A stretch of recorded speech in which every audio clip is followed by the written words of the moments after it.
என்ன பேசுறதுன்னு தெரியல. ஏன்னா அவங்க புக்கு அப்படி வச்சும்போதே எல்லாம் மறந்துருச்சு. அக்கா வந்து அதுக்குள்ளே ஒன்று ஒன்றா வச்சு பண்ணாங்க.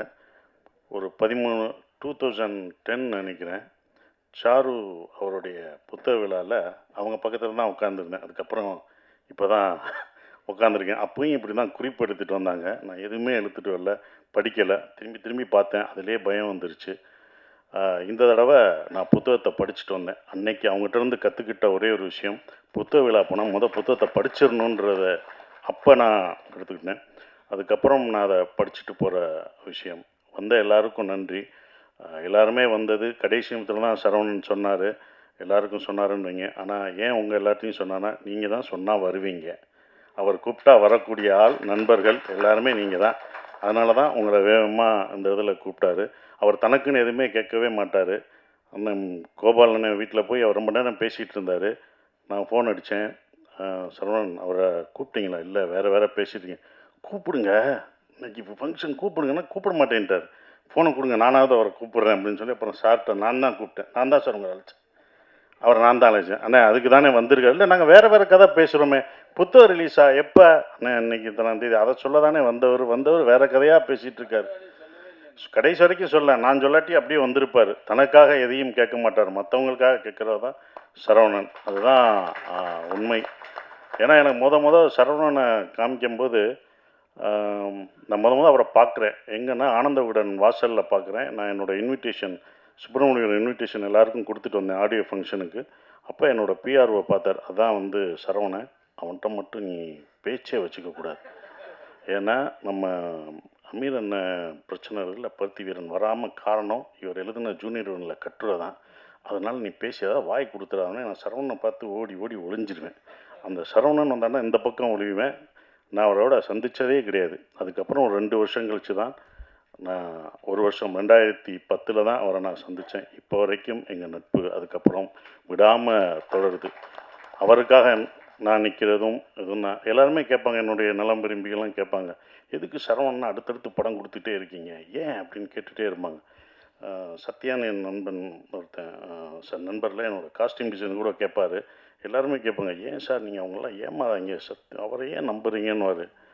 எனக்கு ஒரு பிரச்சனை வந்தப்போ, அசோக் இறந்தப்போ ஒரு 5-6 பேர்த்துக்கு தான் என் மாப்பிள்ளையை பத்திரமா பார்த்துங்க, அவனுக்கு ஒன்றும் தெரியாது, தயவுசெய்து பார்த்துக்கோங்கன்னாரு.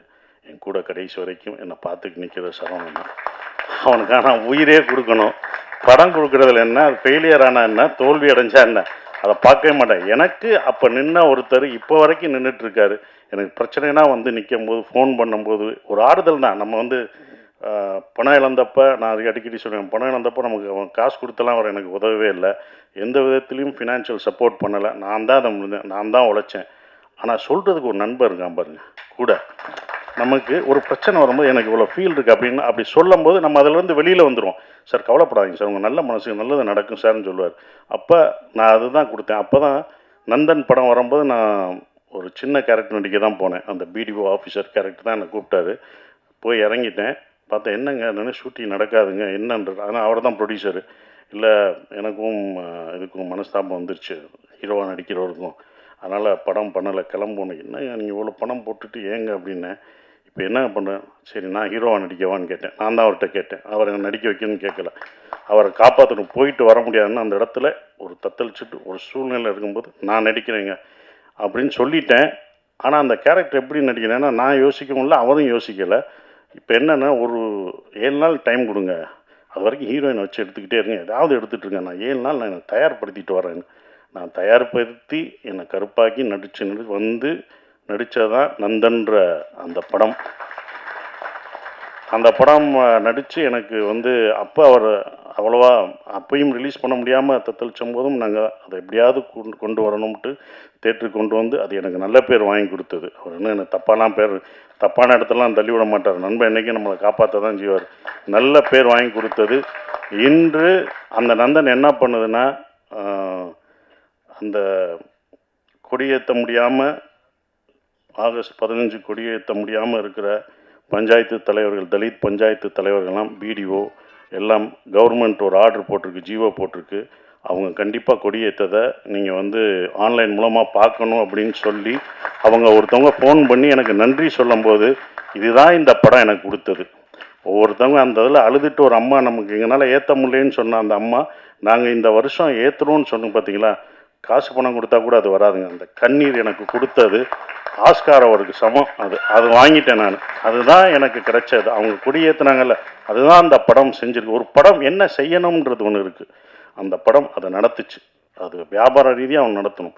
சரவணனுக்கு எப்போதுமே அந்த வியாபார ரீதியாக சினிமாலாம் எடுக்க மாட்டார். இந்த மாதிரி ஒரு சமூகம் இதை பற்றி தான் எடுப்பார். நானே சொல்லியிருக்கேன், அந்த எனக்கு 10 கமர்ஷியல் படம் சொன்னீங்களா, அதை சொல்லுங்கள், அதை பண்ணுவோங்க, இதை பண்ணுவோம், வரவே மாட்டேன். மறுபடியும் அடுத்த படமும் அப்படி தான் போயிருக்கார். சமூகம் தான் அவர். ஏன்னா ஜூனியர் உடனில் அவர் அப்படியே எழுதுனனால, சமூக கருத்து எழுதுனால அதை பற்றி தான் யோசிப்பார். அப்படி தான் சங்காரம் பார்த்தேன். ஏங்க இது கமர்ஷியலுங்க, இதை பண்ணலாம்லங்க அப்படின்னு. ஸோ இதை பண்ணுவோம், யார் வச்சுருக்கீங்க, யாருங்க ஹீரோ, நான் பண்ணுறேங்கன்னு. இல்லை நான் ஹீரோவாக அதில் நினச்சி நான் பண்ணது சூரி. அதனால தான் அந்த சூரின்ற கேரக்டரு பேரே நான் வச்சுருக்கேன் அப்படின்னு. சரி சூரி விடுங்க, நான் அந்த மார்ட்டின் கேரக்டர் பண்ணுறேன் அப்படின்னு. மார்ட்டின் கேரக்டர் ரொம்ப சின்னதாக இருக்குங்க அப்படின்னாரு. பரவாயில்ல, மார்ட்டின் நான் பண்ணுறேன், சின்ன கேரக்டர்லாம் நான் பண்ணுறேன், நீ ஜெயிச்சுட்டு வந்தேன்னா எனக்கு நல்லது தான், மார்ட்டின் கேரக்டர் பண்ணு அப்படின்னு சொல்லி தான் ஆரம்பித்தது. அதை நான் அடிக்கிறது. அப்பையும் சூரிகிட்ட போய் அவர் கடைசி வரைக்கும் கதையை சொல்லவே இல்லை. சூரிகிட்ட போய் வேறு கதையெல்லாம் பேசுனாங்க. ஃபோன் அடிக்கிறேன், சூரிகிட்ட சொன்னீங்களா, இல்லைண்ணே சூரியனை என் கதையே கேட்க மாட்டேங்கிறாரு, நான் உட்காந்து 4 மணி வரை பேசிட்டேன். 4 மணி நேரம் என்னத்தையா பேசுனீங்க, சொல்லணுமே நீ. அல்ல, அவர் தயாராகவே இல்லை, கதை கேட்குறதுக்கு தயாராகவே இல்லை அப்படின்னு. அப்புறம் சொன்னேன் வேணாம், நான் ஒன்று யோசித்தேன், வேணாம். அப்போ தான் சொன்னேன், நான் சொன்னேன் சூரியன்கிட்ட சொல்லாதீங்க. ஏன்னா சூரி கஷ்டப்பட்டு ஒரு மேலே ஒரு இடத்துக்கு போயிருக்காரு, அது உன்னால் தப்பாயிடக்கூடாது, அந்த இடத்த நீ இறக்குன மாதிரி ஆயிடக்கூடாது. நாளைக்கு நீங்கள் ஜெயிச்சுட்டு போய் நீ அந்த இடத்துக்கு வந்தவொடனே நீ சூரிக்கு அப்போ தைரியமாக கதை சொல்லு அப்படி தான் அவர்கிட்ட நான் சொன்னேன். நான் கடைசி வரைக்கும் இப்போ வரைக்கும் அவர் சொல்லியிருக்க மாட்டேன். ஏன்னா சூரியன்ற கதாபாத்திரம் உழைச்சதே அந்த சூரியன்ற பேர் தான்.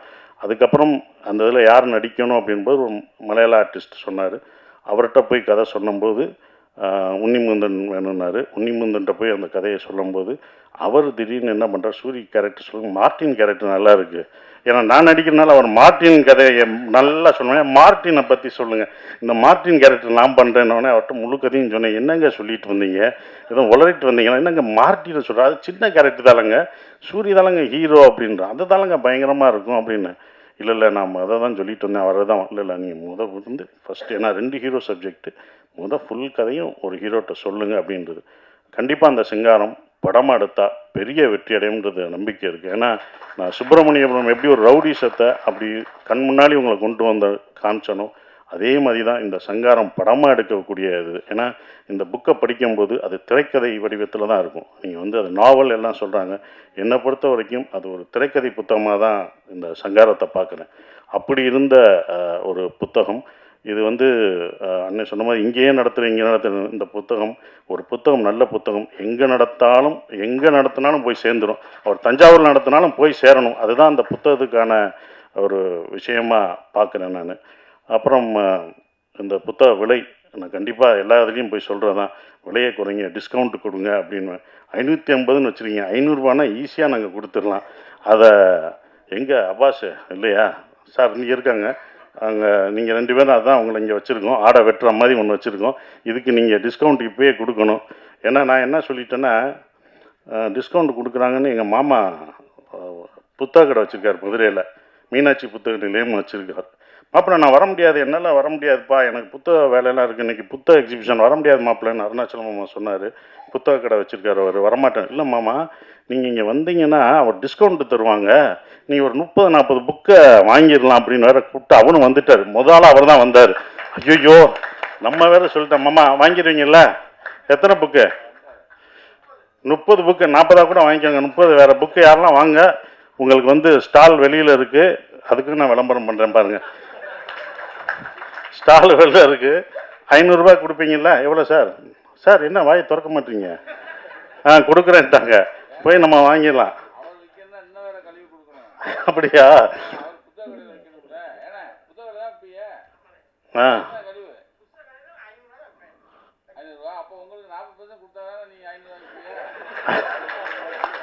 வாங்கிருங்க, கொடுத்துருங்க, அங்கே கேட்டுருங்க. ஸோ புத்தகத்தை அவரும் ஆஃபர் பண்ணி கொடுப்பாரு. எல்லாருமே ஆஃபர் பண்ணி கொடுப்பாங்க. ரொம்ப சந்தோஷம். இந்த இந்த கதையில் எனக்கு ரொம்ப பிடிச்சது, ஏன்னா புத்தகத்தை பற்றி பேசணும், எல்லாம் பேசிட்டாங்க. வெயில் சார் புத்தகத்தை பற்றி ரொம்ப அழகாக சொல்லிட்டாரு. அக்காவும் ரொம்ப அழகாக சொல்லிட்டாங்க, ரொம்ப சிறப்பாக சொல்லிட்டாங்க. ஸோ இதில் கிளைமேக்ஸ் முடிக்கும்போது தான் படத்தில் என்னவா முடிக்க போகிறீங்க அப்படின்றது தான் இந்த இதில் தொடர் அப்படியே நிப்பாட்டியிருக்காரு. ஏன்னா அந்த மறிக்குழுந்துக்கு என்னாச்சு அப்படின்றது ஒன்று, சூரியும் மார்ட்டினும் என்னானாங்க அப்படின்ற மாதிரி தான் உங்களுக்கு இந்த நாவல் முடியும்.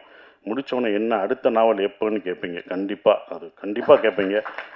பார்ட் 2 தான் அதை வச்சுருக்காரு. இது படமாக வந்து அதான் தயாரிப்பாளரும் ரெடி ஆகிட்டார், நடிகரும் ரெடி ஆகிட்டார். இன்றைக்கி டைரக்டர் தான் ரெடி ஆகணும். எப்போன்னு அவர்கிட்ட தான் இருக்குது. அது கலாக்கா கேட்டு சொல்லுவாங்க. மறிக்குழுந்து நீங்களான்னு கேட்டுக்கோங்க. நீங்கள் மறிக்குழுந்து நீங்கள் நினச்சிக்கிட்டு இருக்காதீங்க, அது யாருன்னு கேளுங்க. எனக்கு என்னமோ அதில் சந்தேகமாக இருக்குது.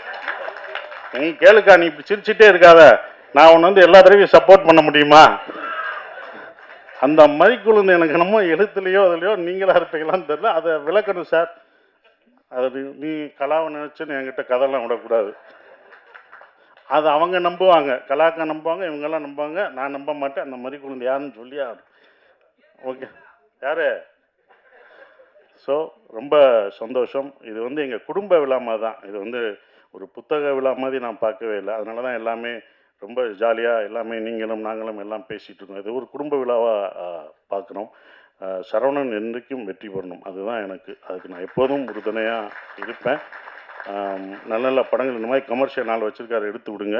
ஸோ வந்த எல்லாருக்கும் என்னுடைய நன்றியை தெரிவிச்சுக்கிறேன். நண்பர்கள் எல்லாருக்கும், மேடையில் வந்த எல்லாருக்குமே நான் நன்றியை தெரிவிச்சுக்கிறேன். Thank you very much. ரொம்ப